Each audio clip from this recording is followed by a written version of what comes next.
আচ্ছা, তো আমরা শুরু করে দিই। আহ, সবাই কি অ্যাসাইনমেন্ট করছেন? অ্যাসাইনমেন্ট কি ছিল বলেন তো? স্যার অ্যাসাইনমেন্ট তো রিটেন অ্যাসাইনমেন্ট ছিল না, ছিল ল না। গুলো স্যার পড়তে বলেছে। হুম। আর যারা আহ, এর আগে যারা ইন্টারভিউ জমা দেয়নি তাদের জমা দেওয়ার কথা ছিল। রাইট। তো ওই পিডিএফটা কি স্টাডি করা হয়েছে? হ্যাঁ ভাইয়া। জি স্যার। আচ্ছা, ঠিক আছে। দেখি কতটুকু পড়ছেন, তো একজনকে একটু ধরি।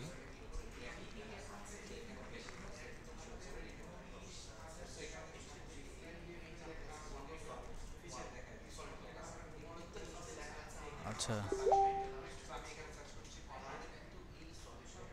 রিফাত আরা আছেন? জি ভাইয়া। আচ্ছা, আপনি একটু বলেন তো জোকাফস ল এটা কি বা কেন ব্যবহার করা হয় এটা সম্পর্কে একটু বলেন।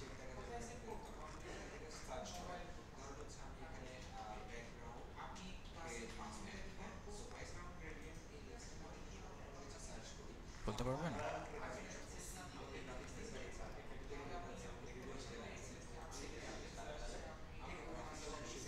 জি ভাইয়া, সরি আমি মাইক্রোফোন অফ করে কথা বলতেছিলাম। আচ্ছা, হ্যাঁ বলেন আ- এখন। হ্যাঁ, জ্যাকব ফ্লুটা হচ্ছে ব্যবহারকারীরা সাধারণত সেই সাইটগুলো যে সাইটগুলো পছন্দ করে তাদের পরিচিত ডিজাইনের নাম বা মান বজায় রাখার জন্য ইউজ করে, যেমন রাইট, রাইট, হচ্ছে এই তো গুড, ই সুন্দর কমার্স হয়েছে। সাইটের কার্ড আইকন, এই টাইপের। এক্সাম্পল হিসেবে যদি আমরা নিই তাহলে হচ্ছে অ্যামাজন বা ফেসবুকের মার্কেট প্লেস গুলা। হ্যাঁ, বুঝতে পারছি, যাকে আপনি পড়াশোনা করছেন। আহ, ভাইয়া, এটার আরেকটা উদাহরণ হিসাবে কি শেয়ার বাটন হতে পারে? মানে বিভিন্ন হতে সাইডে যে পারে, আমরা মানে শেয়ার যেই বাটন। জিনিসগুলো সেটা শুধু বাটনের মধ্যেই না, যেই জিনিসগুলো ইউজাররা ইউজ করতে অভ্যস্ত, সেটা একটা আইকন হতে পারে, একটা বাটন হতে পারে, বা লেআউটের বিভিন্ন কম্পোজিশন হতে পারে, কম্পোনেন্ট হতে পারে, যে কোনো কিছু হতে পারে। আচ্ছা, হিক্স ল, আব্দুল্লাহ জাবের, আপনি বলেন তো হিক্স লটা কি?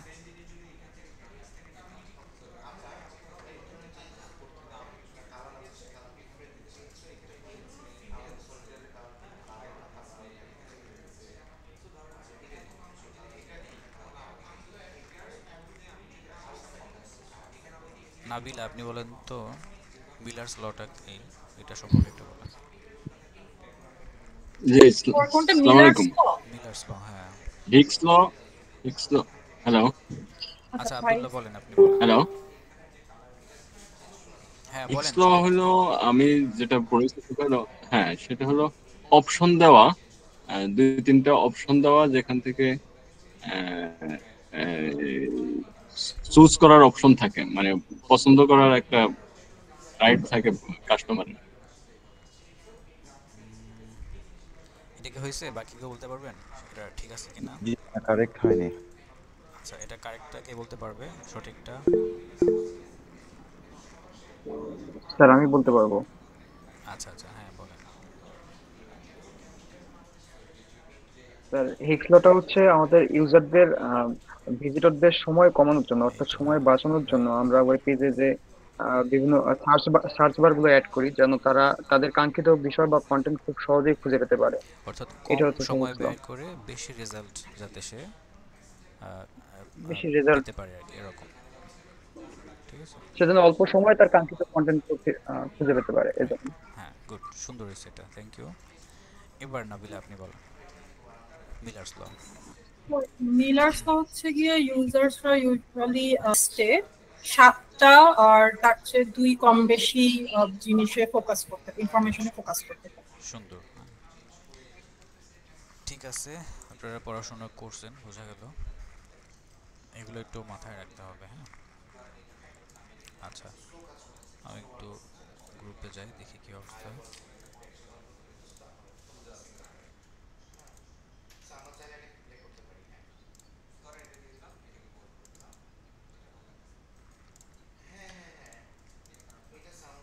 লাস্ট ক্লাসে গ্রুপ ভাগ করার পরেও এরকমভাবে কোনো রেসপন্স নাই, দুই একজন ছাড়া।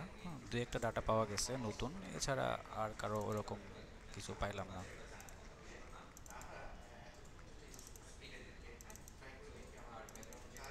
স্যার আমার গ্রুপ 5 এ একটু প্রবলেম হয়েছিল স্যার, আমি আপনাকে মেসেজ করে জানাইছিলাম পার্সোনালি। আচ্ছা, কি প্রবলেম এখানে বলতে পারেন, সমস্যা নেই।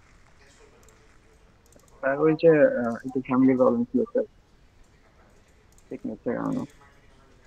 আচ্ছা, এই জন্য স্যার অ্যাসাইনমেন্টটা মানে ইন্টারভিউটা সাবমিট করতে লেট হচ্ছে স্যার। ওকে। স্যার আমারও গ্রুপ নিয়ে একটা সমস্যা আছে।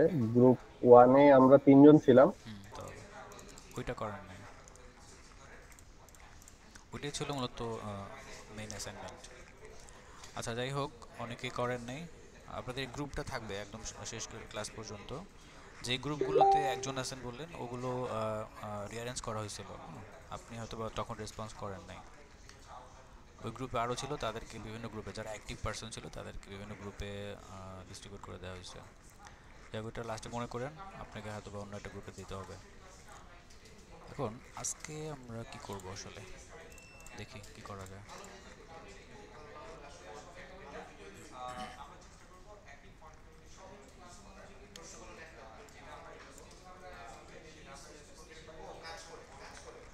আচ্ছা, তো আজকে আমরা কিছু জিনিস একটু দেখব।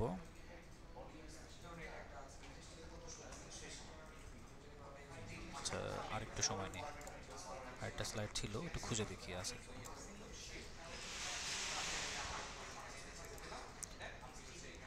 আচ্ছা, আজকেও আমাদের ডিসকাশন হবে, কিছু থিওরিটিক্যাল জিনিস আছে। এরপর আগামী ক্লাসে আমরা কার্ড সর্টিং করব, ওইখানে ইম্পর্ট্যান্ট একটা জিনিস।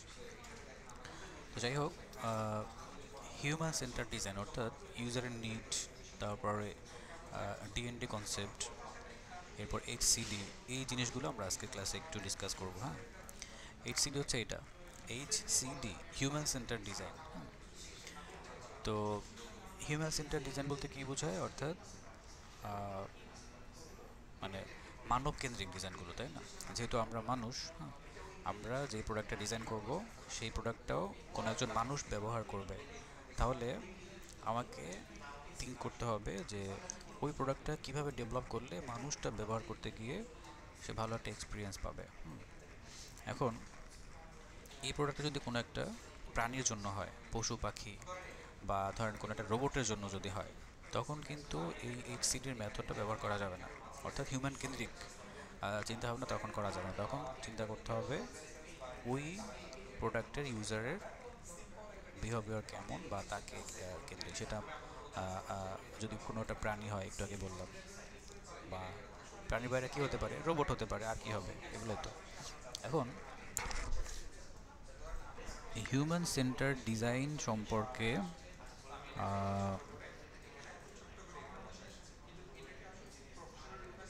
ওনাকে হয়তো অনেকে চিনে থাকবেন। উনি হচ্ছে ডোনাল্ড নরম্যান।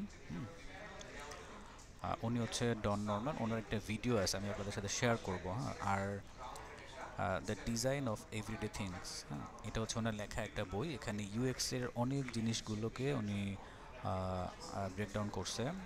তো এই বইটার একটা পিডিএফ ফরম্যাট আমি আপনাদেরকে দিব, ওইটা স্টাডি করতে হবে বাসায়। ওইখানে হিউম্যান সেন্টার ডিজাইন সম্পর্কে আপনারা জানতে পারবেন।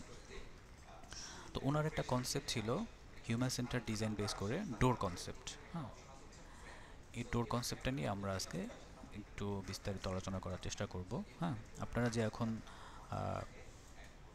বিভিন্ন স্টাইলের ডোরগুলো দেখতে পাচ্ছেন, এই ডোরগুলো কিন্তু এমনি এমনি আসে নাই। হ্যাঁ, ওইখানে user need, human centre design logic, এগুলো ইউজ করা।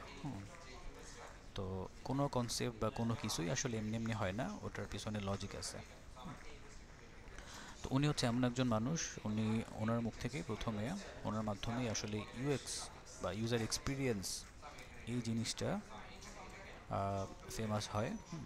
ইউএক্স ডিজাইনটা আসলে এর আগেও পৃথিবীতে ছিল, তবে ইউএক্স হিসেবে বা ইউজার এক্সপিরিয়েন্স ডিজাইন, এই ব্যাপারটা আসলে মানে লেজিসলেশন অথবা রুলস আকারে, বা ল আকারে ছিল না।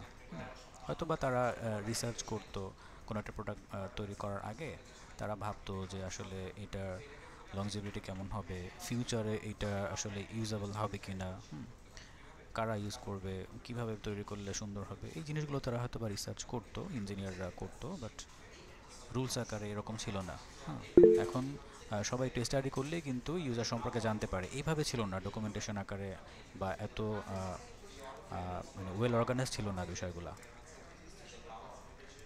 আচ্ছা,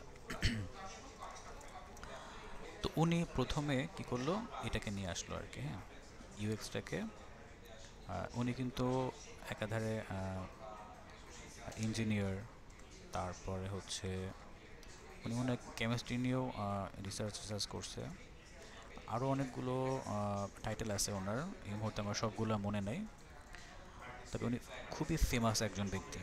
ওনার ভিডিওটা দেখলে বুঝতে পারবেন, ভিডিওটা আমি দিয়ে দেবো না। এখন এই ডোরটাকে খেয়াল করেন, এই কনসেপ্টটাই ওনার ছিল, পুল এবং পুশ, যেটা আপনারা বিভিন্ন মার্কেটে বা বিভিন্ন শপিং মলে গেলে দেখতে পান।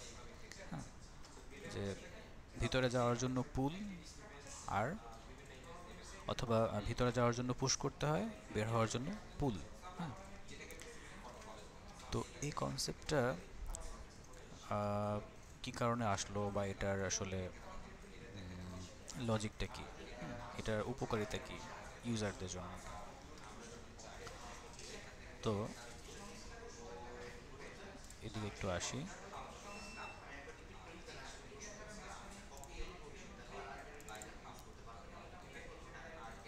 একটা ভিডিও আছে, এটা একটু দেখেন। এখানে একটা দরজা, কিন্তু এটা কনফিউজিং, অর্থাৎ এটার কনসেপ্ট হচ্ছে এরকম যে যখন একজন মানুষ বাইরে থেকে আসে এন্ট্রি নেওয়ার জন্য কোনো একটা জায়গায় বা কোনো একটা রুমে, তার কিন্তু একটা গতি থাকে, তাই না, একটা চলমান গতি থাকে। তো সে এসে যদি পুশ করে তাহলে খুব সহজেই কিন্তু দরজাটা ওপেন হওয়াটা পসিবল এবং ওপেন হয়ে যাবে। বাট যদি সে এখানে এসে পুল করে প্রথমে ঢোকার সময়, সেই ক্ষেত্রে এখানে তাকে প্রথমে থামতে হবে, তার গতিটাকে থামাইতে হবে, তারপরে এক্সট্রা এনার্জি খরচ করতে হবে। তো এই জিনিসটাকেই মূলত সে ফোকাস করছে, যে বাইরের থেকে ঢোকার সময় যদি পুল করা হয় তাহলে ইউজারের জন্য এটা ইউজ করতে কম এনার্জি খরচ করতে হবে, আর ভিতর থেকে বের হওয়ার সময় যদি পুশ না, তখন যদি পুল করা হয় তখন, কারণ সে তখন স্টেবল থাকে, তার মধ্যে কোনো চলমান বা গতি টাইপের কোনো কিছু থাকে না, আর তখন সে এনার্জি ওখানে খরচ করতে পারবে। তো এই দরজাটা হচ্ছে এরকম, কোনো ধরনের সাইন নাই যে আসলে এটা পুশ করব নাকি পুল করব। দেখেন, বাইরেও হ্যান্ডেল, ভিতরের দিকেও হয়তো বা হ্যান্ডেল। তো এখন হ্যান্ডেল কখন থাকবে, যখন সে ওইখানে হ্যান্ডেলটা ধরে তারপরে পুল করবে বা বাইরের দিকে টান দিবে, এরকম একটা অ্যাকশন যদি হয় সেক্ষেত্রে হ্যান্ডেল থাকবে। তো দেখেন সেই ওই কাজটা কিন্তু সে করতেছে, সে বাইরের দিকে টানতেছে বা খুলতেছে না, আরেকজনে সে কী করলো, জাস্ট সিম্পলি পুশ করে ভেতরে চলে গেল। তো ওই জিনিসটা সে এখানে দেখাইছিল,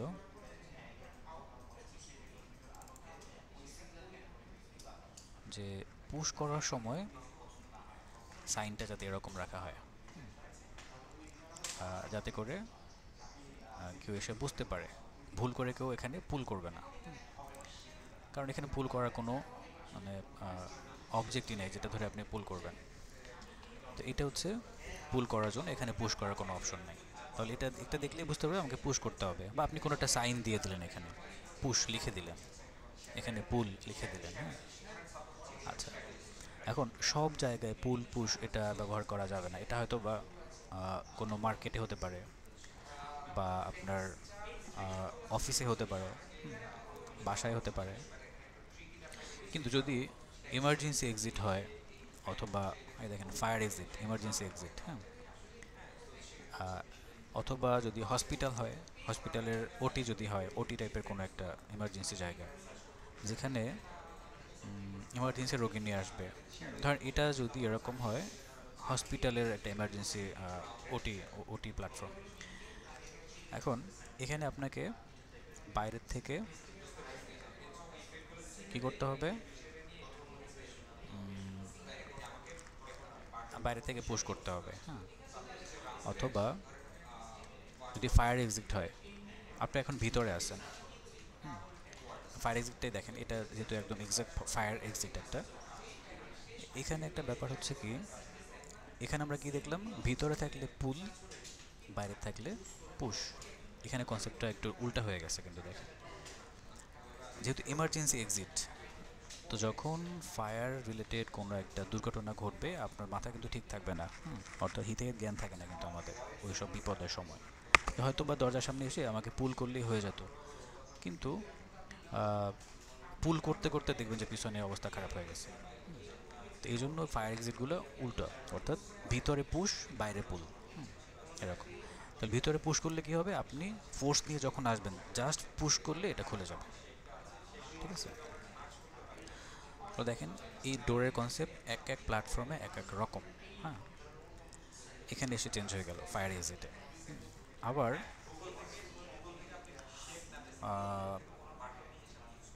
অপারেশন থিয়েটারে কিন্তু আবার ডিফারেন্ট।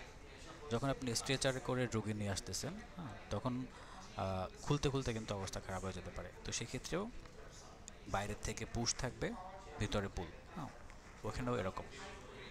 আবার যদি চিন্তা করেন যে এই ডোর কনসেপ্টটা আপনি মার্কেটে কোনো একটা শপিং মল সেখানে ব্যবহার করতেছেন, সেখানে পুল পুশ রাখাই যায়, তবে ওইখানে আবার কনসেপ্টটা চেঞ্জ হবে। ওইখানের কনসেপ্টটা নিয়ে উনি এভাবে বলছে যে ধরেন কোনো একটা শপিং মলে মানুষ যায় কি কেনাকাটা করতে যায়, তো এন্ট্রি নেওয়ার সময় হয়তো বা তার হাতে ওরকম কিছু থাকবে না, সে ইজিলি পুশ করতে পারবে, পুল করতে পারবে। আর যখন সে বাইরে আসবে কেনাকাটা করে, তার হাতে দুই হাতেই হয়তো বা শপিং করার জিনিসপত্র থাকতে পারে, দুইটা হাতেই ব্লক থাকতে পারে। তো সেক্ষেত্রে পুল বা পুশ কিভাবে করবে সে, তখন কিন্তু একটা বিপদে পড়বে। তো সেই সব ক্ষেত্রে আপনি দেখবেন বিভিন্ন শপিং মলে অটো ডোর দেওয়া আছে, অটো আনলক, অটো লক, এরকম, হ্যাঁ, সেন্সর বেসড। যখন আপনি সেন্সর বা দরজার সামনে যাবেন, সেন্সর ডিটেক্ট করে অটোমেটিক দরজাটাকে আনলক করে দেবে। আবার যখন আপনি বের হয়ে যাবেন, সেন্সর রেঞ্জ যখন আপনি ক্রস করে ফেলবেন, তখন আবার অটোমেটিক ডোরটা ক্লোজ হয়ে যাবে। তাহলে এই সেন্সরটা কিন্তু এমনি এমনি আসে নাই, ওনার কনসেপ্ট থেকে এই বিষয়গুলো চলে আসে। আবার একইভাবে যদি আপনি ওই সেন্সর ডোরগুলোকে কোনো সিকিউরিটি প্লেসে, যেমন কোনো ব্যাংক টাইপের কোনো একটা জায়গায়, হ্যাঁ, যদি আপনি এগুলোকে লাগাই দেন, তাহলে কি হবে, চোর ডাকাত কিন্তু নিমেষেই ঢুকে যাবে। তখন যে ওখানে এসে দাঁড়াবে, সাথে সাথে ঢুকে যাবে, কোনো ভেরিফিকেশন নাই, কিছু নাই। ওই লোকটা কি কোনো কাস্টমার, নাকি চুরি করার জন্য ঢুকছে, নাকি ডাকাতি করার জন্য ঢুকছে, সেটা কিন্তু আপনি ডিটেক্ট করতে পারবেন না। সেক্ষেত্রে আপনাকে সিকিউরিটি ডোর অথবা অন্য কোনো সোর্স ব্যবহার করতে হবে। তাহলে এক এক জায়গার জন্য এক একটা কনসেপ্ট, কোথায় কোন প্ল্যাটফর্মে এটা ব্যবহার হচ্ছে সেটার উপর ডিপেন্ড করে কনসেপ্ট চেঞ্জ হবে। তো এই জিনিসগুলো আসলে উনি নিয়ে আসে হিউম্যান সেন্টার ডিজাইন। তাহলে আমরা এতক্ষণ যা উদাহরণ দিলাম, এইগুলোই মূলত হিউম্যান সেন্টার ডিজাইন। হিউম্যান কোথায় কিভাবে পারফর্ম করবে, কোথায় কিভাবে তার মানে জব টাস্কগুলো এক্সিকিউট করবে, সেটার উপরে আসলে বেস করে মূলত আপনাকে কী করতে হবে, কনসেপ্ট বিল্ড করতে হবে এবং সে অনুযায়ী প্রোডাক্ট ডেভেলপ করতে হবে। তাহলে একই প্রোডাক্ট এক এক জায়গায় গিয়ে এক এক কনসেপ্টে পারফর্ম করতেছে। সো এটাই মূলত হিউম্যান সেন্টার ডিজাইন।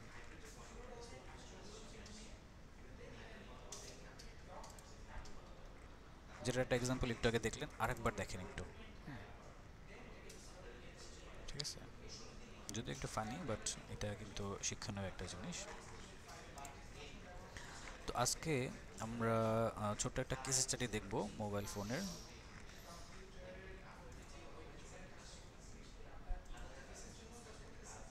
ওকে,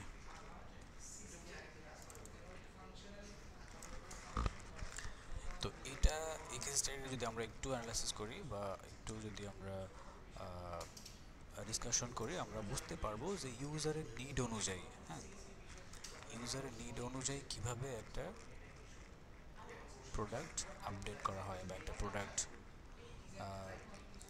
রেভুলেশন হয়। এই জিনিসগুলো আসলে আমরা আস্তে আস্তে বুঝতে পারবো। যেমন এখানে একটা ফোন কীভাবে আপডেট হয়েছে সেই জিনিসগুলোকে কেস স্টাডির মধ্যে তুলে ধরা হয়েছে। তো তিনটা ফোন দেখে আপনারা কিছুটা হলেও গেস করতে পারছেন যে আসলে ঘটনাটা কী ঘটতে যাচ্ছে। দেখেন, প্রথম যখন ফোন পৃথিবীতে আসে, একদম একদম প্রথম কিন্তু এরকম ল্যান্ড ফোন ছিল, তাই না?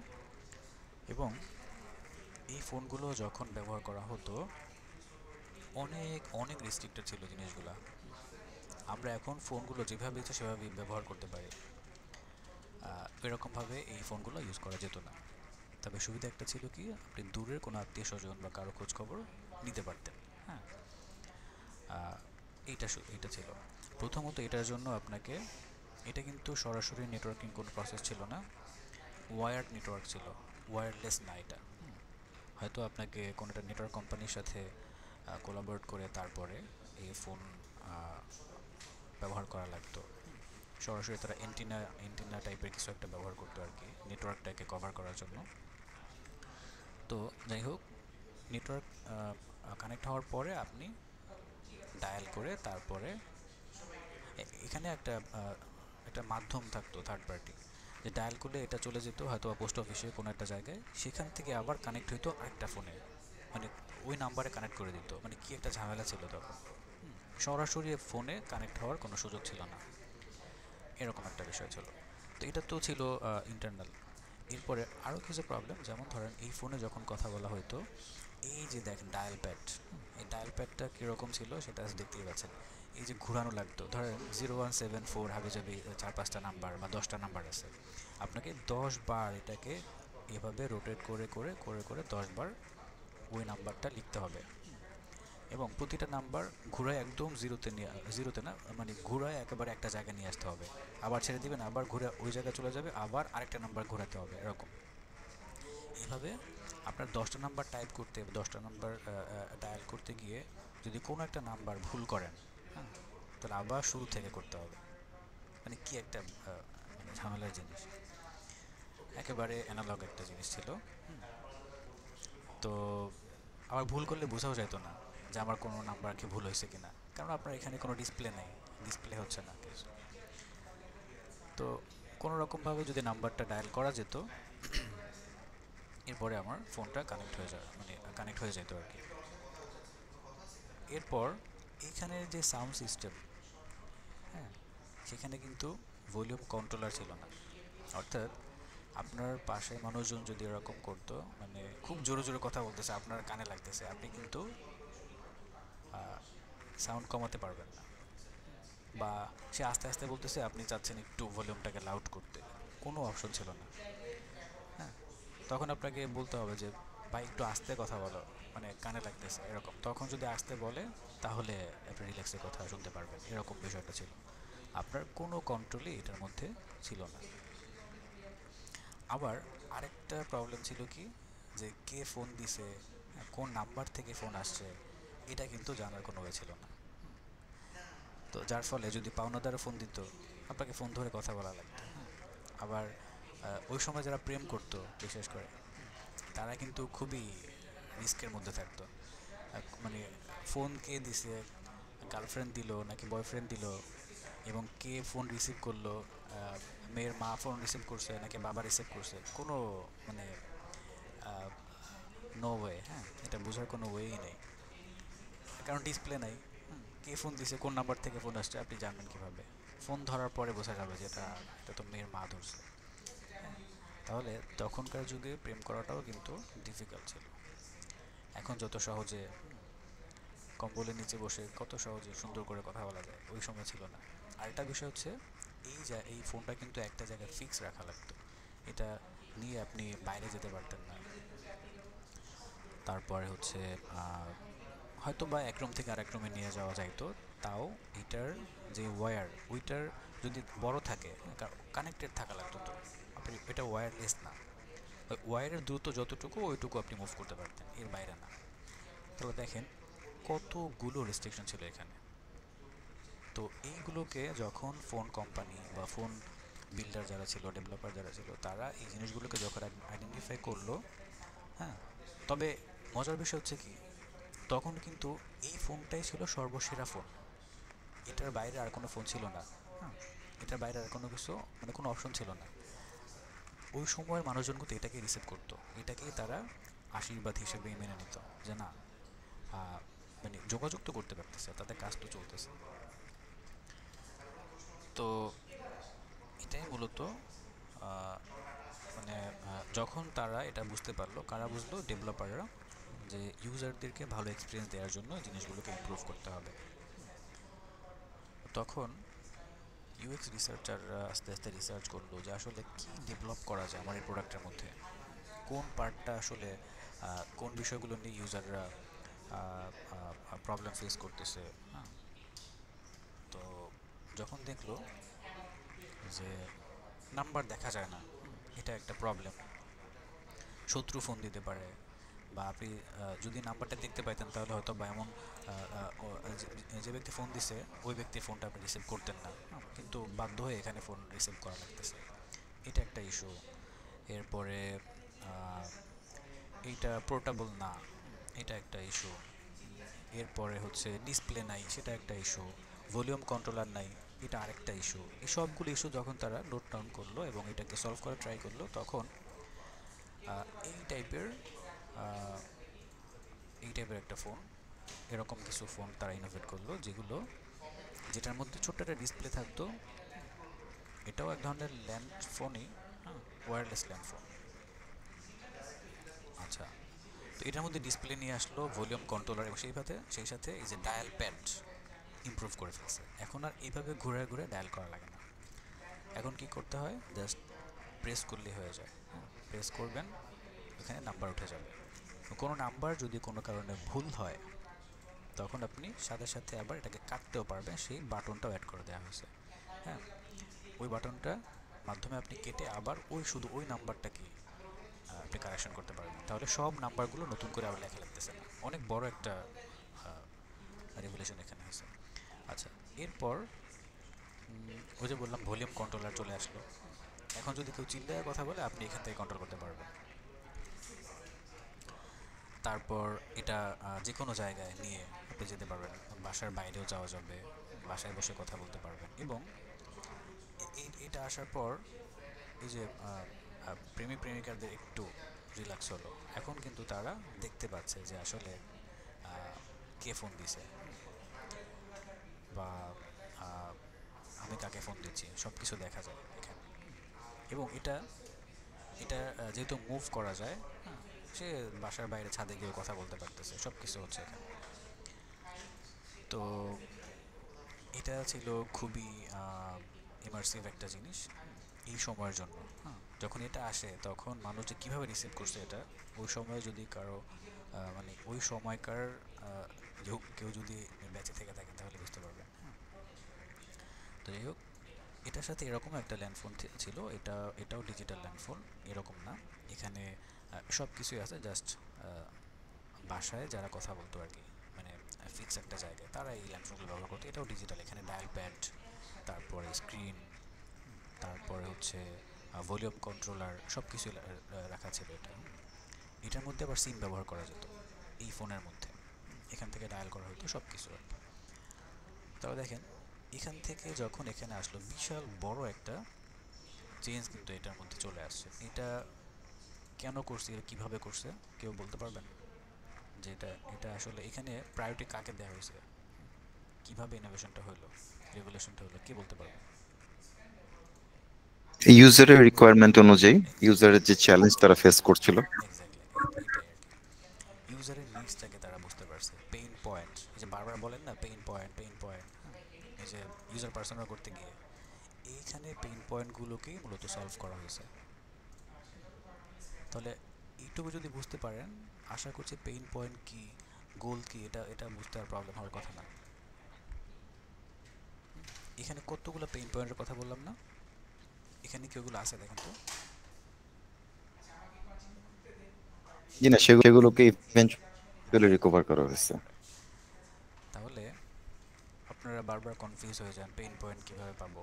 আর পেইন পয়েন্ট তো এগুলাই, একটা প্রোডাক্ট ব্যবহার করতে গিয়ে ইউজাররা বিভিন্ন অ্যাঙ্গেলে, বিভিন্ন পার্সপেক্টিভে যেই প্রবলেমগুলো ফেস করে, যেটা ছাড়া হয়তো প্রোডাক্টটা ইউজ হচ্ছে, বাট ওইটা সলভ হইলে ইউজাররা হয়তো বা আরেকটু অ্যাট্রাক্ট হতো, বা তাদের আরেকটা প্রবলেম সলভ হইতো, ওইটাই মূলত পেইন পয়েন্ট।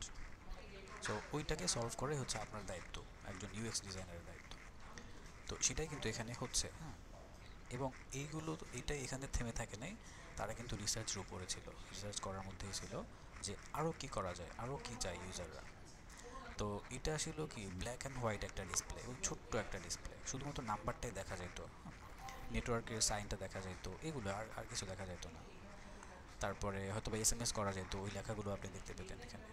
এরপরে দেখেন ওই ফোনগুলো আস্তে আস্তে ডেভেলপ করা শুরু হলো। এই যে দেখেন এখানে অনেকগুলো এরকম লম্বা লম্বা কী বলে এগুলোকে, এন্টিনা, এন্টিনাওয়ালা কিছু ফোন বের হলো, যেগুলো দিয়ে অ্যান্টেনা। আমটাম পারতেন না আপনারা? গাছের আম পারতেন কখনো এগুলো দিয়ে? অনেকে পারতো আর কি। এতটাই মজবুত ছিল এই ফোন, মানে ইটের মতো শক্ত ছিল। এই যে নোকিয়া 1110, 1200 এই মডেলগুলো তো মানে একবারে ফেমাস, মানে যে ব্যবহার করতো সে শেষ হয়ে যেত, বাট ফোন আর শেষ হইতো না, এরকম অবস্থা ছিল। তো এই ফোনগুলো একটা সময় প্রচুর মার্কেটে চলছে, নোকিয়ার এই মডেলগুলো। তো দেখেন এগুলোতে কী কী চেঞ্জ ছিল একটু যদি দেখতে পারি। প্রথম দিকে এই পোর্টেবল ফোনগুলোতে নেটওয়ার্ক সিস্টেম ছিল, নেটওয়ার্ক সিস্টেম এরকম ছিল, এন্টেনা থাকতো, এন্টেনার মাধ্যমেই মূলত নেটওয়ার্কটা কভার হতো। তো একটা সময় এসে যখন দেখলো না নেটওয়ার্কটা আসলে ডিস্টার্বিং একটা জিনিস। আচ্ছা, আরেকটা জিনিস ছিল সাইজে। প্রথম দিকে সাইজটা কিন্তু মোটামুটি বড় ছিল, যেটা হয়তো বা হাতে নেওয়া যেত, বাট পকেটে ক্যারি করাটা ডিফিকাল্ট ছিল। তো মানুষ ভাবলো যে না, হাতে নিয়ে ক্যারি করাটা এটা ডিফিকাল্ট, তাহলে যদি এটাকে পকেটে বা ছোট্ট একটা জায়গার মধ্যে ক্যারি করা যায়, তাহলে মনে হয় আরেকটু ভালো হবে ইউজারদের জন্য।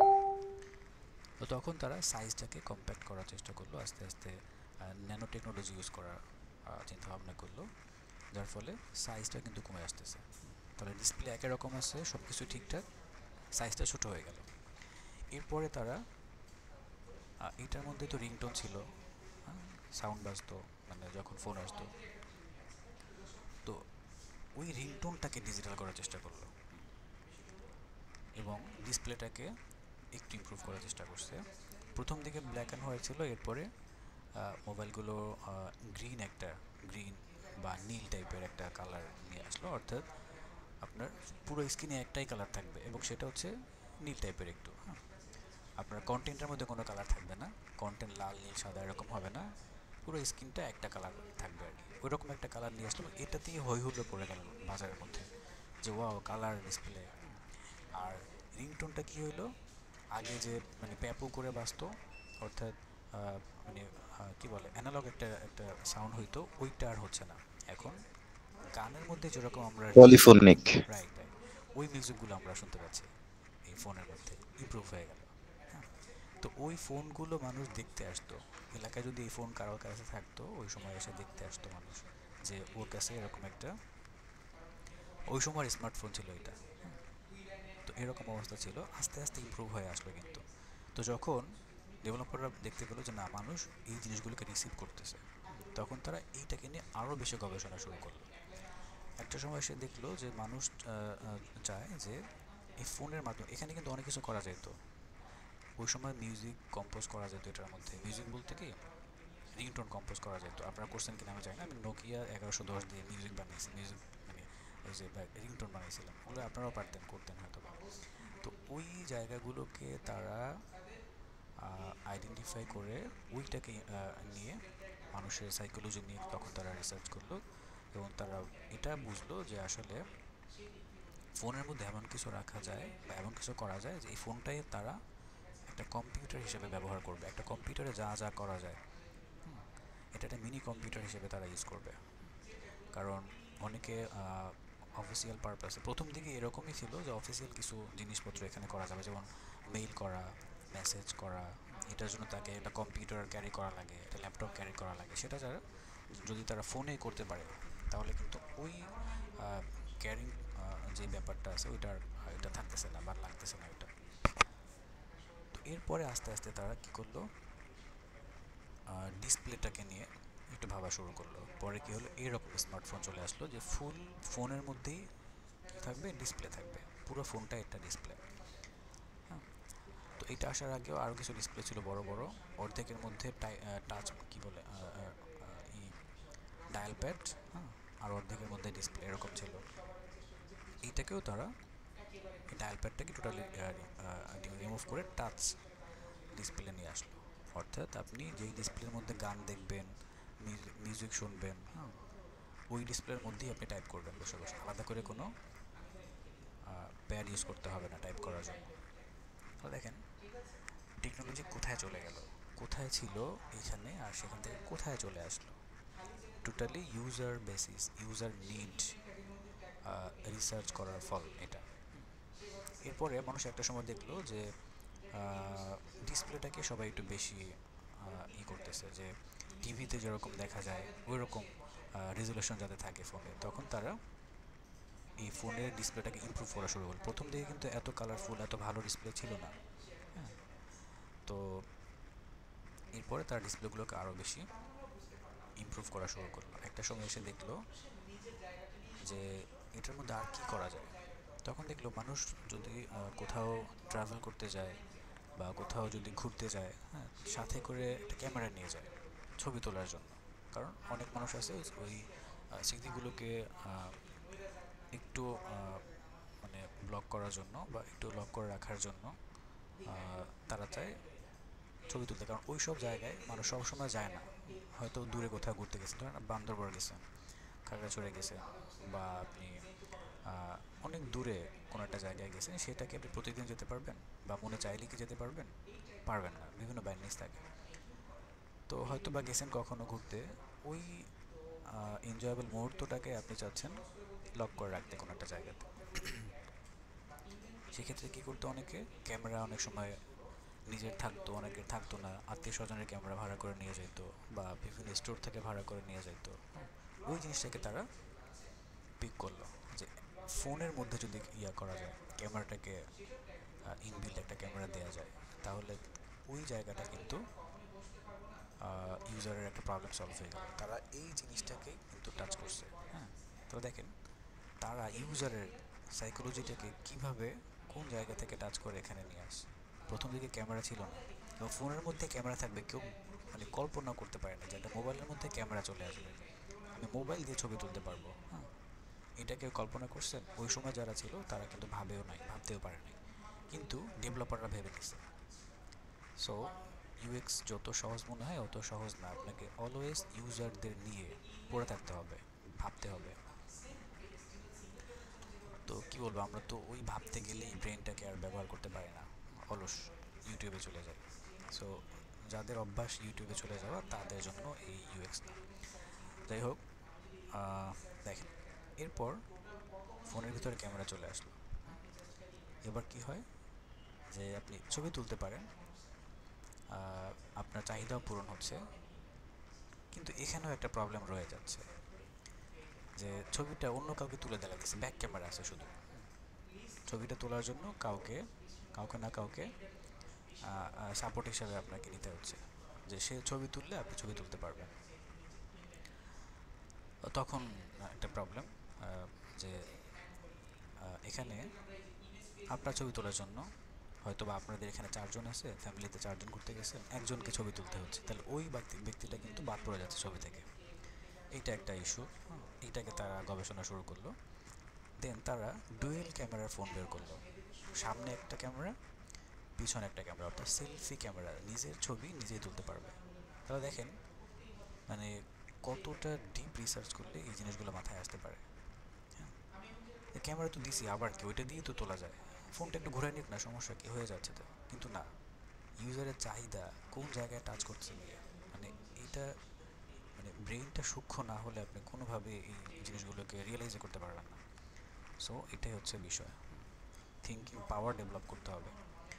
তো এখান থেকে এই কেস স্টাডি থেকে আজকে যদি কিছু শিখতে না পারেন তাহলে এই কোর্স বাদ দিতে পারেন, এখান থেকে আপনার কিছু শেখার নেই।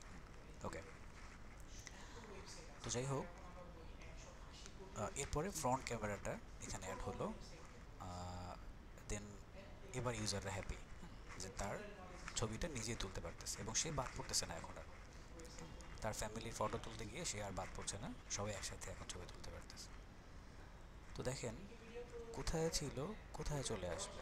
অর্থাৎ ফোনের কাজ কি শুধু কথা বলা, তাহলে এই কথা বলাটাই তো মানে ইমপ্রুভ করে দিলে হয়ে যেত। হয়তো কথা বলতে গিয়ে যেই ইমপ্রুভমেন্টগুলো দরকার, ভলিউম কন্ট্রোলার, তারপর হচ্ছে এখানে ডায়াল প্যাড ইমপ্রুভ, তারপর ডিসপ্লেতে নাম্বার প্রিভিউ করাটা এনাফ ছিল না? এরপরে সাইজ কম্প্যাক্ট করা এনাফ ছিল তো। তাহলে এখানে মিউজিক অ্যাড করার কি দরকার ছিল? মিউজিকটাকে ডিজিটাল করা, ডিসপ্লেটা ডিজিটাল করা কোনো দরকার ছিল? থিঙ্কিং আসতেছে? আচ্ছা, এটা হচ্ছে মানে এটাই মূলত ইউজার ডিফাইন করে, ইউজার প্রবলেম ডিফাইন করে সলিউশন করে দেওয়াটা।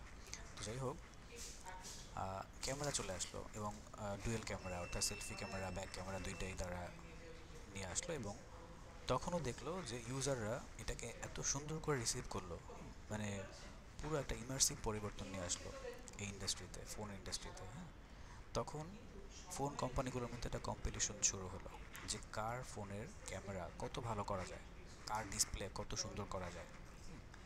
এবং মানুষগুলো এভাবে রিসিভ করতে লাগলো যে যেই কোম্পানির ফোনের ডিসপ্লে ভালো, যেই কোম্পানির ফোনের মধ্যে ক্যামেরা ভালো, ওইগুলোকে রিসিভ করা শুরু করলো। হ্যাঁ, তখন তারা বুঝতে পারলো যে আমাকে কোন জায়গাটা ইমপ্রুভ করতে হবে, অর্থাৎ ইমোশনাল জায়গাটা আসলে কোন জায়গায়, মানুষ কোন জায়গায় গিয়ে মানে এই ফোনটাকে আসলে ইমোশনালি কোন জায়গাটাকে তারা নিচ্ছে এই ফোনের ভিতর থেকে। তখন দেখলো যে ক্যামেরাটাকে খুব বেশি প্রায়োরিটি দিচ্ছে। অর্থাৎ ছবি তুলতে গিয়ে হয়তো বা কিছু কিছু ক্যামেরার রেজুলেশন খারাপ থাকার ফলে ছবিটা অত ভালো আসতো না, বা ভিডিও করতে গিয়ে আচ্ছা, এখানে আরেকটা বিষয়, প্রথম দিকে কিন্তু ভিডিও ছিল না, শুধু ক্যামেরায় ছবি তোলা যেত। হ্যাঁ, এখানে একটা বিষয় ছিল যে শুধু ছবি তুলতে পারতো, ভিডিও করতে পারতো না। এখন অনেকের এরকম চাহিদা ছিল যে ভিডিও করতে গেলে আবার আরেকটা ক্যামেরা নেওয়া লাগতেছে, তাহলে থেকে প্রবলেম তো থেকেই গেল। তখন আস্তে আস্তে ভিডিওটাকেও তারা ইমপ্রুভ করে দিল ফোনের মধ্যে, এবং ফোনে তারা স্টোরেজ সিস্টেম রাখলো, ভিডিও করলে ওইখানে থাকবে, আপনি ওখানে গান রাখতে পারবেন বা আদার্স ফাইলগুলোকে স্টোর করে রাখতে পারবেন। হ্যাঁ, সব কিছুই কিন্তু ইউজারের নিড। হ্যাঁ, যে স্টোরেজ সিস্টেম কি ছিল এক সময়? ছিল না কিন্তু। তাহলে বুঝলো কীভাবে এটা রাখতে হবে? ওই যে অফিসিয়াল ফাইল, আপনি গান শুনতে ভালোবাসেন, ভিডিও দেখতে ভালোবাসেন, সেগুলো কীভাবে দেখবেন? ডিসপ্লে দিল, আপনাকে ভালো একটা স্পিকার দিল, ক্যামেরা দিল, এখন ডিসপ্লে দিয়ে আপনি গান শুনবেন, নাটক দেখবেন, সেইটাকে স্টোর করে রাখতে পারতেছেন না। তখন মেমোরি সিস্টেম দিল যে যার যতটুকু স্টোরেজ দরকার সে ওইভাবে অ্যাড করবে, 64 জিবি, তারপরে 120 জিবি, এরকমভাবে স্টোরেজগুলো তারা ডেভেলপ করলো আর কি। এরপরে তারা ক্যামেরা ডেভেলপমেন্টে ফোকাস করলো যে আসলে ইউজারদের ইমোশনাল জায়গা হচ্ছে এইখানে, ফোনের ক্যামেরাগুলোকে ইমপ্রুভ করা যায় কিনা। তখন তারা ফোকাস করলো ক্যামেরা ইমপ্রুভমেন্ট, এবং সেই সাথে ডিসপ্লেটাও যখন দেখলো ক্লায়েন্টরা বা ইউজাররা ডিসপ্লেটাকেও খুব বেশি প্রায়োরিটি দিচ্ছে, যে ডিসপ্লে রেজুলেশন কার কোনটা ভালো, বা ভালো রেজুলেশনের ডিসপ্লেগুলোকে ক্লায়েন্ট ইউজাররা বেশি পছন্দ করতেছে। যখন একটা কন্টেন্ট সে ওইখানে প্রিভিউ করে, দেখা যাচ্ছে কালার ভালো আসে না, বা ফেটে যায়, বা ডিসপ্লে ছোট থাকার ফলে বোঝা যায় না, তখন তারা এই দিকে ফোকাস করলো ডিসপ্লেটা সুন্দর করার জন্য, এবং সেই সাথে সাউন্ড কোয়ালিটি ইমপ্রুভ করে দিল, যাতে করে একদম স্টুডিওর মতো একটা ফিল ওখানে পায়, তবে ছোট আকারে, এমন ছোট যেটা পকেটে ক্যারি করা যায়, হাতে ক্যারি করা যায়, যে কোনোভাবেই একজন ইউজার যদি ক্যারি করতে পারে। দেখেন সাইজ নিয়ে কিন্তু তারা এখন পর্যন্ত স্টিল নাও তারা কিন্তু এখনও পর্যন্ত কনসার্ন। তাহলে সাইজ কিন্তু খুব বেশি বড় হয় না যেটা পকেটে আপনি ক্যারি করতে পারবেন না, এবং যেটার মধ্যে একেবারে এতটাই ওজন যে আপনি হাঁটতে পারতেছেন। ঠিক আছে, বিষয়গুলো খুবই ইম্পর্টেন্ট। তো তখন প্রথম ছিল কি একটা ক্যামেরা দিয়ে হয়তো আপনি পোর্ট্রেট মোডে ছবি তুলতে পারতেন, কিন্তু যখন দেখলো মানুষ জুম করতে পছন্দ করে, অর্থাৎ দূরের কোনো একটা এলিমেন্টসকে সে জুম করে ছবি তুলে ওইটাকে সে বাধাই করে রাখতে চায় তার স্মৃতিতে, হ্যাঁ, এইটাকে তারা পছন্দ করে, তখন ওই জুম লেন্সগুলো ক্যামেরার মধ্যে অ্যাড করতে শুরু করলো। এরপরে দেখলো যে পোর্ট্রেটের পাশাপাশি ক্যামেরার মধ্যে যদি ওয়াইড অ্যাঙ্গেলের কোনো একটা ভিউ দেওয়া যায়, হ্যাঁ, তখন মানে তাতে করে ইউজাররা কিন্তু আরও বেশি অ্যাট্রাক্ট হচ্ছে বা এটা তাদের একটা চাহিদা, সেটাকেও তারা অ্যাড করলো। তাহলে একটা ফোনে প্রথমে একটা ক্যামেরা দিয়ে শুরু হলো, এরপরে 3টা 4টা জুম লেন্স, এই লেন্স ওই লেন্স, 4টা ক্যামেরা অ্যাড হয়ে গেল। তাহলে দেখেন একটা ক্যামেরা দিয়ে কিন্তু তাদের চাহিদা পূরণ হইতো, 4টা ক্যামেরা দিয়েও তাদের চাহিদা পূরণ হচ্ছে। তো এখানে ইমোশনটাকে বেশি প্রায়োরিটি দিতে হবে, যে আসলে কোন জায়গাগুলোকে আমি হিট করতে পারি, কোন জায়গাটা ইমপ্রুভ করা দরকার। এই 4টা ক্যামেরা না আনলেও কিন্তু চলতো, একটা ক্যামেরা দিয়ে তো কাজ চলে যেত। তাহলে দেখেন এই জিনিসগুলো হচ্ছে বোঝার, যে ইউজার আসলে কি চায়, নিডটা কি ইউজারের, কোন জায়গাতে ইউজারের প্রবলেম হচ্ছে। যখন আপনি নিজেকে ইউজারের জায়গায় বসাবেন ওই প্রোডাক্ট রিলেটেড, তখনই কিছুটা হলেও বুঝতে পারবেন, বাকিটা বুঝবেন একদম রিয়েল ইউজারের কাছে গেলে। ওকে, তো এই ছিল মোটামুটি ফোন নিয়ে। যে আইফোনের কথা যদি বলি, আইফোনের কেসটা হচ্ছে এরকম, আইফোনের ইউজার কিন্তু সবাই না। যখন আইফোনের যিনি ওনার স্টিভ জবস, উনি যখন মাইক্রোসফটের কাছ থেকে আলাদা হয়ে যায়, তখন ওনার থিঙ্কিংটাই ছিল এরকম যে আমি আরেকটা মাইক্রোসফট বানাবো, এবং সেটা আমি এমন কিছু প্রোডাক্ট নিয়ে কাজ করব যেটার ইউজার সবাই না, একটা শ্রেণী, একটা টাইপের মানুষ এটার ইউজার হবে, এবং এটার ভ্যালু কোয়ালিটি আমি ওইভাবে রাখবো। এটা তার একদম শুরুতেই তার থিঙ্কিংটা এরকম ছিল, যে কোনোভাবেই কোয়ালিটি আমি ফেলে দেবো না, এবং এটার ভ্যালুটাও, মার্কেট ভ্যালুটাও আমি ওইভাবে রাখবো। তো যখন জিজ্ঞেস করা হলো যে তোমার প্রোডাক্টের প্রাইস এত বেশি কেন, বা এই টাকা দিয়ে তো অন্য অন্য কোম্পানির 2-3টা ফোন কিনে ফেলা যায়, তোমার প্রাইস এত বেশি কেন? তো বিষয়টা এরকম ছিল যে তাদের কথা হচ্ছে এরকম, যে আমাদের প্রোডাক্ট সবাই ইউজ করবে না, একটা শ্রেণীর মানুষ ব্যবহার করবে, এবং তারা সবসময় কোয়ালিটি খুঁজবে। তো ওইটাই হচ্ছে আমাদের টার্গেটেড অডিয়েন্স। আমাদের টার্গেটেড অডিয়েন্স বা টার্গেটেড কাস্টমার সবাই না, কারা? কিছু পশ লেভেলের মানুষ, এবং সেটা কারা? কিছু মানুষ যারা হচ্ছে যারা ধরেন সোসাইটিতে তাদের নিজেদের একটু ভাব নিয়ে চলতে পছন্দ করে, বা যারা একটু ব্র্যান্ডের প্রোডাক্ট ব্যবহার করতে পছন্দ করে তারা। কিছু মানুষ আছে যারা একটু শো অফ করতে পছন্দ করে, তারা হচ্ছে তাদের টার্গেটেড কাস্টমার। আবার কিছু মানুষ পাবেন যারা টাকার দিকে তাকায় না। আমরা পড়ছিলাম কিন্তু কোনো একটা ইয়েতে, পিডিএফে, হ্যাঁ, যে তারা হচ্ছে কি করে, কোয়ালিটিটাকে এনশিওর করে, টাকা যতই যাক। তাহলে ওই মানুষগুলো মূলত আইফোনের কাস্টমার বা আইফোনের টার্গেটেড অডিয়েন্স, তাদেরকে বেস করে এইগুলো তৈরি করা হয় বা এই প্রোডাক্টগুলো ডেভেলপ করা হয়। তো এই আইফোনের কাস্টমার সবাই না, এটাও কিন্তু মোটামুটি ভালো একটা কেস স্টাডি। এখানে অনেক কিছু শেখার আছে, যে আপনি একটা প্রোডাক্ট ডেভেলপ করবেন, কাদেরকে টার্গেট করবেন, সেটা যদি না বোঝেন তাহলে ওই প্রোডাক্ট তো রিচ করবে না। আচ্ছা, তো মোটামুটি এটাই ছিল।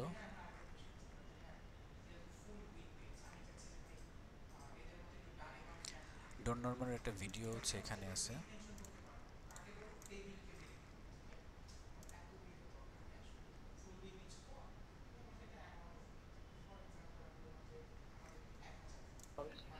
pretty regularly.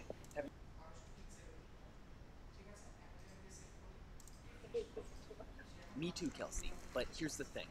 As soon as you start looking for confusing doors, they are everywhere. It's push. Why? I feel like Roman Mars would know better. This is 99% invisible. And those doors you made of You know, it's hard to describe what I am. well, he's been a professor of psychology. I got so সাইকোলজিগুলো read করে। tap it. And somebody told me, you look at it, there's no way of knowing what's possible. কি বলে, MacBook যদি কেউ ব্যবহার করে থাকে, এখানে একটা ট্র্যাক প্যাড আছে, তাই না? এই ট্র্যাক প্যাডের যেই রিয়াকশনটা, হ্যাঁ, ফিডব্যাকটা, হ্যাঁ, এটা হচ্ছে ট্যাপটিক ফিডব্যাক বলে মনে হয়। ওখানে প্রেস করলেই আপনাকে উল্টো একটা ফিডব্যাক দেবে, অর্থাৎ প্রেস করবেন হালকা একটু ভাইব্রেট হবে, বাট ওইটা কোনো বাটন না, কিন্তু জাস্ট একটা দেওয়া, আপনাকে একটা ফিলিং দেবে যে আমি প্রেস করছি, আমার এই প্রেসটা পারফেক্টলি অ্যাপ্লাই হয়েছে। আমরা বাটন প্রেস করি না, কি হয় বাটন নিচে চলে যায় এবং প্রেস হচ্ছে আমি এটা ফিল করতে পারি যে না বাটনটা পারফেক্টলি প্রেস হয়েছে, কারণ কি আমি দেখতে পাচ্ছি নিচে গেল, আমার ফিঙ্গার কিন্তু সেটা বলতেছে যে এর নিচে চলে গেছে। এটা ওইখানে ওরকম কোনো বাটন টাটন কিচ্ছু নাই, তারপরেও কিন্তু আপনি ফিল করতে পারবেন যে না প্রেস হচ্ছে, আমি ক্লিক করতেছি, ক্লিকটা পারফেক্টলি হচ্ছে। ওইখানে এরকম একটা টেকনোলজি ব্যবহার করা যে ইউজার যখনই এখানে প্রেস করবে, ক্লিক করবে, ওইখানে বাটন টাইপের কোনো কিছু না থাকলেও ইউজারকে ফিল দিবে, ওইটা সে বুঝতে পারবে আমি কোনো একটা বাটনে ক্লিক করছি বা আমার মাউসের বোতামে ক্লিক করছি, এরকম একটা ফিল সে পাবে। এটাও কিন্তু ডোর নর্মালের কোনো একটা দেখেন, এটা হচ্ছে একটা confusing door. Another is feedback. Feedback, এই হচ্ছে দেখেন ফিডব্যাক। আপনি এখানে চার্জারটা ইন করালেন, এখন আদৌ কি চার্জ হচ্ছে কি হচ্ছে না আপনাকে ল্যাপটপ ওপেন করে দেখতে হবে। এখন আপনি তো সবসময় ওপেন নাও করতে পারেন, বন্ধ করে চার্জ দিতে পারেন না, তো তখন আপনি ফিডব্যাকটা কীভাবে বুঝবেন? দেখেন ফিডব্যাক নেওয়ার জন্য এইখানে একটা গ্রিন লাইট আছে, আপনি এটা দেখলেই দূর থেকে দেখলেও বুঝতে পারবেন যে না আমার চার্জটা পারফেক্টলি হচ্ছে। যদি দেখেন যে এটা রেড আছে তখন বুঝতে হবে যে না চার্জিংটা এখন পর্যন্ত নিচ্ছে। যখন রেডটা গ্রিন হয়ে যাবে আপনি তখন এতটুকু সাইন পাবেন যে না আমার চার্জটা কমপ্লিট ফুলফিল হয়ে গেছে, আমাকে এখন কী করতে হবে, চার্জারটা ডিসকানেক্ট করতে হবে। তাহলে এই যে একটা জিনিস আপনি রিয়েলাইজ করতে পারলেন কিসের মাধ্যমে, জাস্ট ছোট্ট একটা লাইটের মাধ্যমে। এটাই মূলত feedback issue. And these principles form the basis of how designers and engineers work today, commonly known as user or human-centered design. I decided at one point the word user was a bit degrading. Why not call people people? And it's amazingly simple and amazing. And from that to word. Then you prototype your solution. ডোর কনসেপ্টটা কিভাবে build করছিল সেটা। Then you prototype your solution and test prototyping testing quite করতেছে। often these are wrong. এটা হচ্ছে prototype, Around the circle. But each time ঠিক আছে, এটা হচ্ছে একটা prototype human centre door. then you prototype your তারপর solution দিক দিয়ে and test it. Quite often these are wrong. But each time we go around the circle, we do a better job. This has spread all on what about water. You push. This kind of push bar with the keys হসপিটালের sticking ডোরের out কথা on one বলছিলাম, side সেটা works কিন্তু well এখানে too, আবার so you can see এটাকে what design side করতেছে। you're supposed to push them. So many of them. There are lots of things. So many of them. But we still have terrible, terrible doors in the world. So many of them. There are lots of things in life that are fairly standardized, and therefore, whether I buy this house or not is not a function of whether it has good doors in it. So, except for safety reasons, doors cannot. But the tyranny of bad doors must end. I think that it's a really shitty design. If they put pull handle when it's a push. It should be a flat panel here. And not a pull handle. That's how You're right, Becky. You're goddamn right. Door. It won't open because it's a security door. দেখেন বিষয়টা বুঝতে পারছেন কিনা? And if we all thought like, well, we একদল ডাকাত ভিতরে ঢোকার পর বের হতে পারছে না, অর্থাৎ ডোর কিন্তু খোলা, তারা কি করছিল ভিতর থেকে পুশ করতেছিল। তো পুশ করার ফলে এই ডোরটা কোনোভাবে খুলতেছিল না, তারা বুঝতেছিল যে এটা সিকিউরিটি ডোর, আমরা আটকা পড়ে গেছি এখানে। পরে দেখলো বাইরের থেকে পুশ করে ভিতরে ঢুকে গেল, অর্থাৎ ডোরটা খোলাই ছিল, তারা মানে এটা খোলার জন্য রং ওয়ে প্রেস করছিল আর কি। ঠিক আছে, ওইটাই এখানে প্রেজেন্ট করা হয়েছে। Hey, so as you can see, since I started making step in the right place.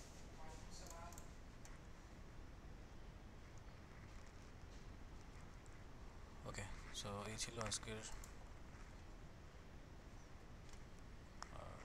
Topic.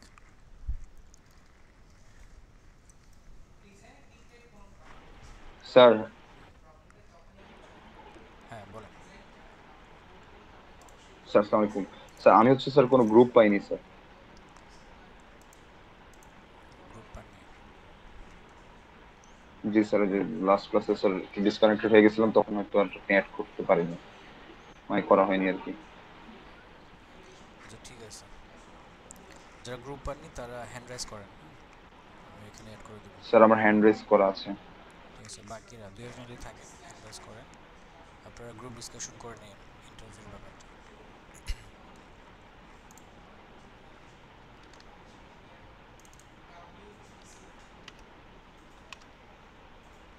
তাহলে গ্রুপ পাননি হচ্ছে কয়জন?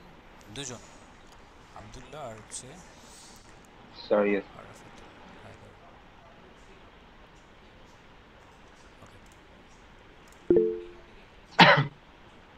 স্যার তাহলে আমি কোন গ্রুপে এখন অ্যাড হব? ওয়েট করেন। Okay sir.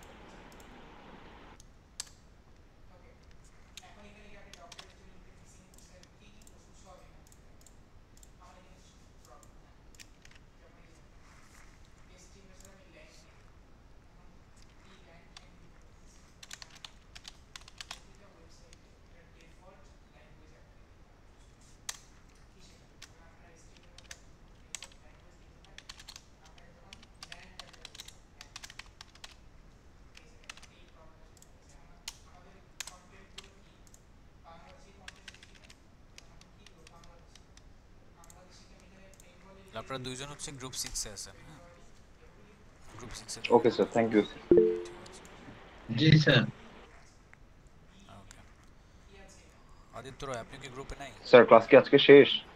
হ্যাঁ আজকে শেষ। তাহলে স্যার কি লিভ নিতে পারি? আচ্ছা একটু পর লিভ নেন। Okay sir. বাকিরা সবাই গ্রুপে আছেন তো না? তো ঠিক আছে। ভাইয়া আমাকে কোনো একটা গ্রুপে দিয়ে দেন। আপনি গ্রুপে নাই? আচ্ছা আপনি তাহলে 6 এ যান, 6 এ গ্রুপ মেম্বার কম আছে। আমি গ্রুপ 1 এ ছিলাম ভাইয়া। গ্রুপ 1 এ তো 3 জন আছে অলরেডি। তারা আসলে গ্রুপ চেঞ্জ করে ফেলছে, সুইচ করে ফেলছে। কিভাবে করলো? এটা কি চেঞ্জ করে দেওয়া হয়েছিল? আচ্ছা আপনাকে আলাদা করে দিচ্ছি তাহলে। আপনি তাহলে 6 এ চলে স্যার স্যার আমি গ্রুপ পাইনি। হ্যান্ড রাইজ করেন, ই করে দিচ্ছি, নাম অ্যাড করে দিচ্ছি। হ্যান্ড রাইজ করেন, আমি এখান থেকে নাম দেখে অ্যাড করে দিচ্ছি। স্যার আমি শায়লানুর ইভা, আমার নেটওয়ার্ক প্রবলেম ছিল দেখে আমি লাস্ট ক্লাসে কনফার্ম করতে। গ্রুপ 3 আপনি হ্যান্ড রাইজ করেন, আমি স্পেলিং দেখতে হবে।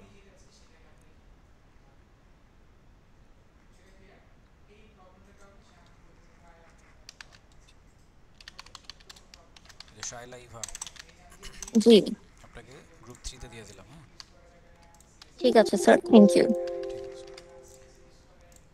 ওকে, তাহলে আজকে আপনারা লিভ নিতে পারেন, আমি শেষ করে দিচ্ছি। আগামী ক্লাসে আমরা কার্ড সর্টিং করব, প্র্যাকটিক্যাল ওয়ার্ক, থিওরি না। কার্ড সর্টিংটা নতুন একটা জিনিস, যদি কারো আইডিয়া থাকে তো ভালো, না থাকলে সমস্যা নেই, আমরা আগামী ক্লাসে দেখব এটা। আর আজকে ডন নরমানের একটা বই আমি আপনাদেরকে গিফট করবো না, যদি আপনাদের খুঁজে নেওয়ার কথা ওটা আমি দিয়ে দেবো, অসুবিধা নেই। ওটা প্রিমিয়াম কিন্তু, হ্যাঁ বিভিন্ন জায়গায় পাওয়া যায় পিডিএফ, ওটার মানে পাইরেসি হয়ে গেছে এখন, বাট মূলত এটা একটা প্রিমিয়াম কপি, এটা অ্যামাজনে আছে এটার মূল কপিটা।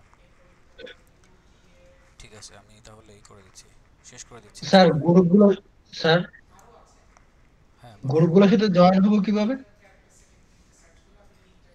গ্রুপে যারা আছে আমি লিস্ট আবার দিয়ে দিচ্ছি, এখানে সবার সাথে কানেক্ট হয়ে,